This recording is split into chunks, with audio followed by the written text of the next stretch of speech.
Galaxy Tab S9 series, you can. Just circle what's on screen and circle to search with Google will help you find it. What color do you want, Rex? Yeah, you're right. Green. Incredible AI. Hi folks, so I've changed the software in this internet radio.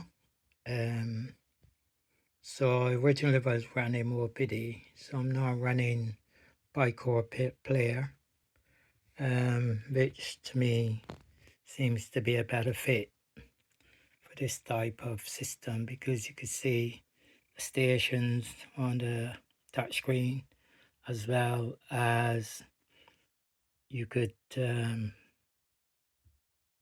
move that to stations around. MoPD was a bit limited in that I had to use the web interface. So this is the rest of the unit. So this system is the PiCore player, and I've changed the software because obviously of the touchscreen. Setting up touch screen is not as straightforward as in MoPD, because as soon as you launch MoPD, you go into the interface, the GUI. However, here, when you install PiCore Player, when you're configuring PiCore Player, you get no output to the touch screen. So you have to go into the actual terminal. You have to go into the terminal using SSH on another computer and opening the config.txt file. In PiCore Player, that's harder than just going into Raspberry Pi terminal. You have to go into terminal using they use the as TC, and then you set a password.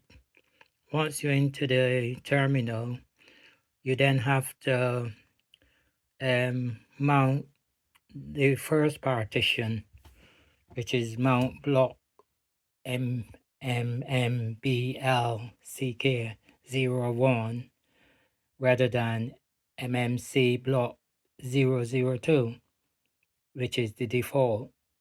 Then you have to CD into the file system, find the config.txt file. There you would find no video settings at all for the touchscreen. So the best way to do this is to go into Notepad on your PC, and if you've got an old Raspberry Pi config file, you have to then use the settings for the touchscreen. So you would use the settings for setting the height and width. You'll then have to set the HDMI CF equal 1. Then you'll have to set the buffer, frame buffer SB0. And you might have to change HDMI underscore drive equals 2 and then reboot. And once you rebooted, you should get output on the screen similar to this.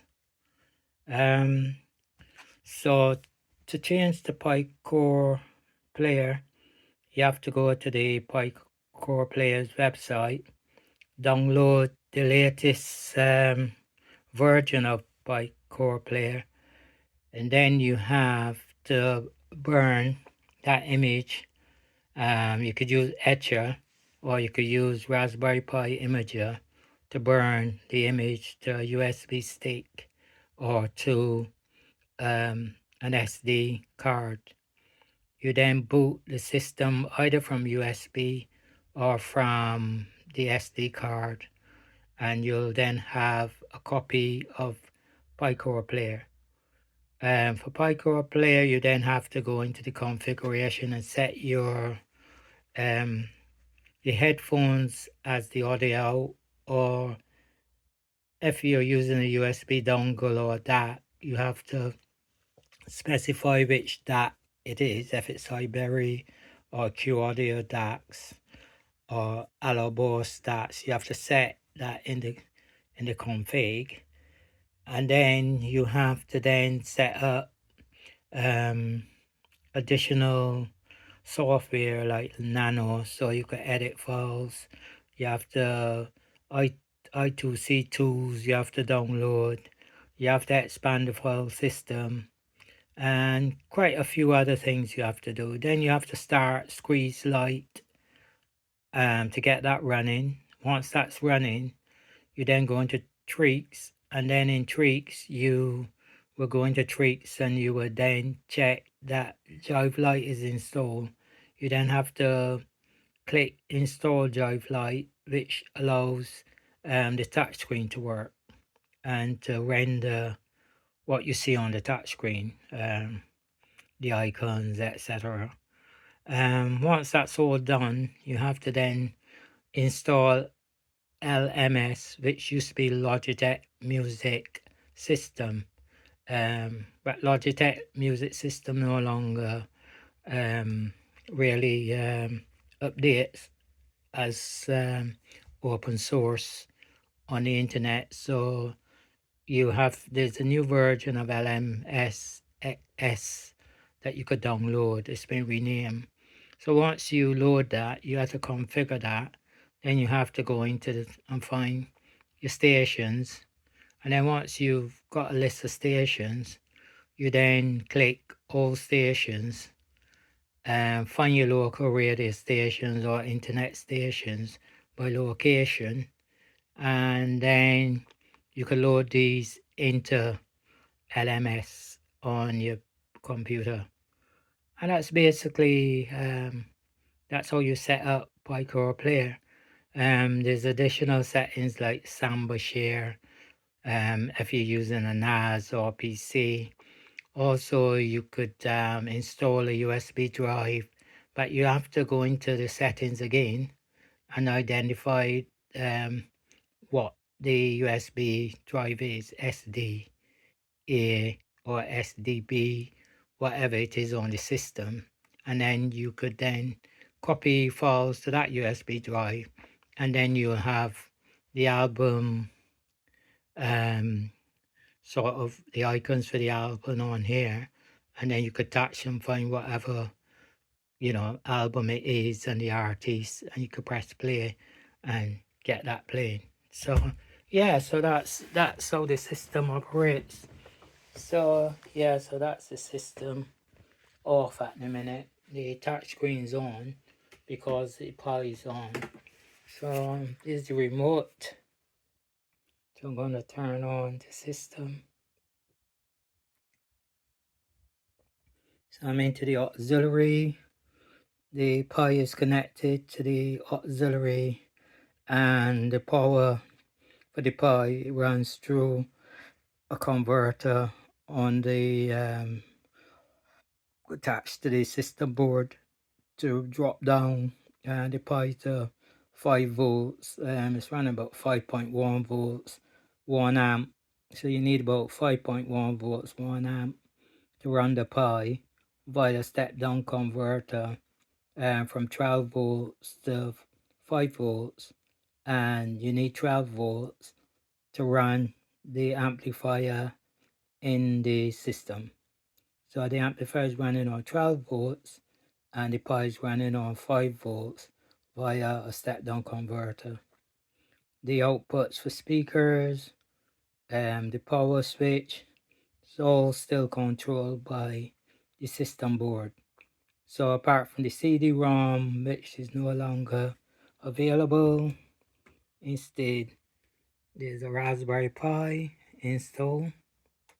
So the system no longer functions with the CD player. The CD player has been removed, and I've installed the Raspberry Pi in its place and running the 12 volt from the system board down via a step down converter to 5 volts for the Raspberry Pi. You can get the parts for a step down converter from AliExpress for about £2 in English money, about $275. You could get could also use batteries if you've got space to install 18650 batteries. You could also wire two 18650 batteries in parallel and use that to power the Raspberry Pi. But you also need a rechargeable unit, which you also get from AliExpress. So you get a charger to connect to the batteries, to charge the batteries, and you can run the Pi from batteries with 5 volt. But here I'm running the easiest method is a step down converter. You attach that to the Pi, the output, and the input 12 volts in, 5 volts out on the step down converter. Remember to use a multimeter to turn the screw on the step down converter to get 5.1 volts. When you get 5.1 or 5.2 volts, that's safe. The limit for Raspberry Pi is 5.25 volts, 3 amps. You're only going to get about 1 to 2 amps when you step down on a step down converter. There might be some that might be able to do better than that, but I haven't actually seen one that I could buy. But I've heard of step down converters where you get 5 volts, 3 amps from a 12 volt power supply, which is what you get on the official CM4 module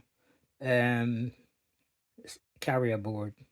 So when you install a CM4 in the official carrier board, the output is 12 volts at the barrel jack, but it's then stepped down to 5.2 volts running to the CM4. So it's the same principle.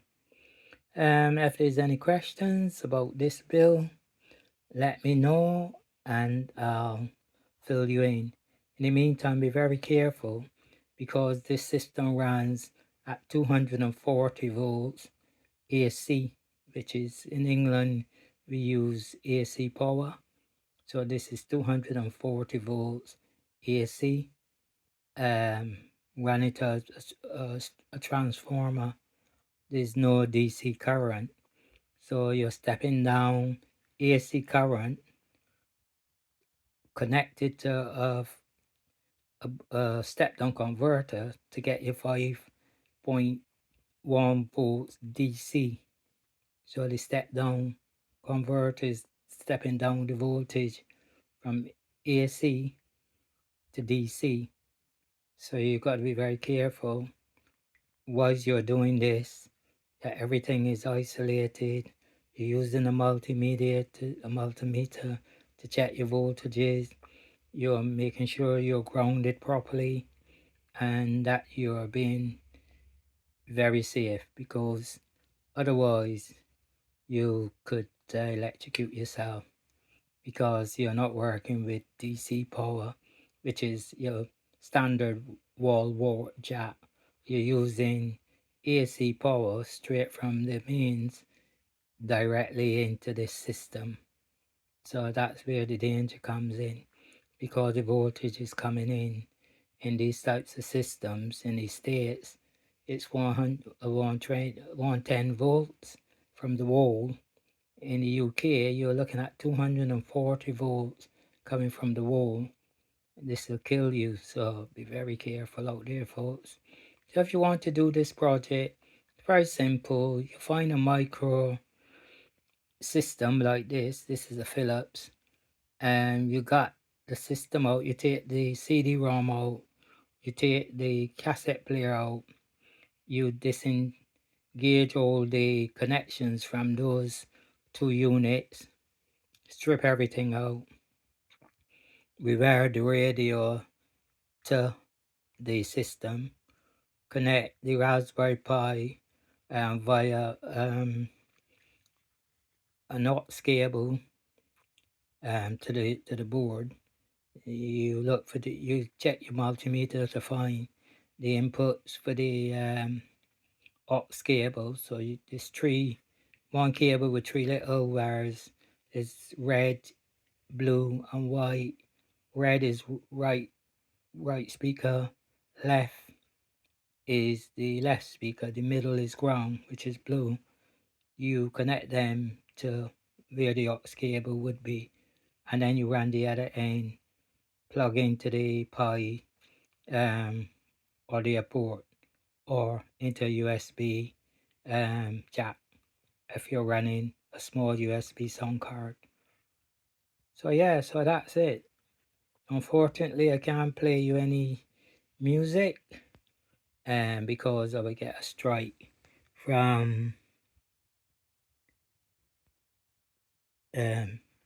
YouTube. So yeah, so that's it, folks. That's all for now, and you've probably seen it working, but let me see if I can have a go.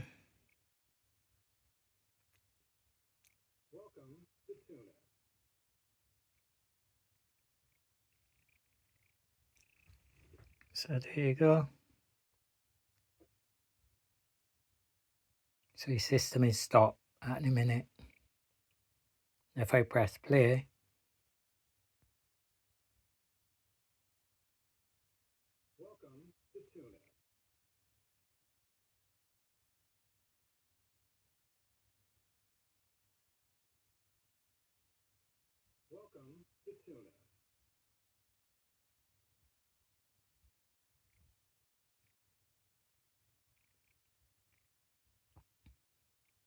and again, I can't actually play any music, but you can see the output on the screen shows the system running.